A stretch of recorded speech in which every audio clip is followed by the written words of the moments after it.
Sir target point ನೋಡಿ. ಇದು ಜೋಳ ಹಾಕಿದೆ. ತೆಂಗೊಂದು 6 ಬರ್ಬೋದು. 6 ಹಸಿನಾ ತೆಂಗಿನ ಮರ 6 ಸಿಕ್ಕವಾ? ಈ ಅದು ಸೂರ್ಯನ ಪ್ಲೇಸು ನೋಡಿ. ಜಾಗ ಚೆನ್ನಾಗಿದೆ. ಅಟ್ಯಾಚು ಟಾರ್ಗೆಟ್ ಪಾಯಿಂಟು ನೋಡಿ. ಆ ಕಡೆಯೂ ಮನೆ ಆ ಕಡೆ ಇದೆ. ಒಂದು 200 ಮೀಟ್ರು. ಈ ಕಡೆಯೂ ಮನೆಗಳಿವೆ.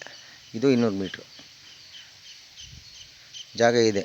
ಟಾರ್ಗೆಟ್ ಪಾಯಿಂಟು ಚನ್ನಪಟ್ಟಣ ರಿಜಿಸ್ಟ್ರೇಷನ್ ಬರ್ತದೆ ನೋಡಿ. ಈ ಜೋಳ ಏನು ಹಾಕಿದೆ ಸ್ಪೇರ್ ಆಗಿದೆ ನೋಡಿ. ಒಂದು 6 ತೆಂಗಿನ ಮರ ಸಿಗುತ್ತೆ ನಿಮಗೆ.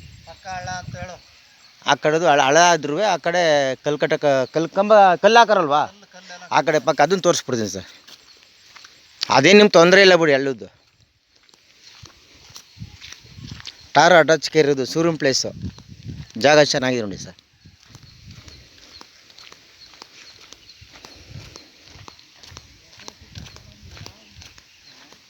ನೋಡಿ ಸರ್, ಆ ಕಡೆ ಎಲ್ಲ ಮನೆಗಳಿದ್ವು. ಆ ಕಡೆ ಜಾಗ ಚೆನ್ನಾಗಿದೆ. 20 ಕುಂಟೆ ಜೋಳ ಹಾಕವ್ರೆ. ಆ ಕಡೆ ಸರ್ಕಾರಿ ಹಳ್ಳ ಇದೆ ದೊಡ್ಡದು. ಏನು ತೊಂದರೆ ಇಲ್ಲ. ನೀರಂತೂ ಜಾಸ್ತಿ ಬರೋದು ಇಲ್ಲ. ಮಳೆ ಊದಾಗ ಬರ್ತದೆ ಹೋಯ್ತದೆ ಅಷ್ಟೇ ನೋಡಿ. ತೆಂಗಿನ ಮರ ಒಂದು 6 ಇಂದ 7 ತೆಂಗಿನ ಮರ ಬರ್ತವೆ. ಊರ ಪಕ್ಕ ಇದೆ ಟಾರ್ಗೆಟು. ಸೂರ್ಯನ ಪ್ಲೇಸು. ಜಾಗ ಚೆನ್ನಾಗಿದೆ ನೋಡಿ. ಚನ್ನಪಟ್ಟಣ ರಿಜಿಸ್ಟ್ರೇಷನ್.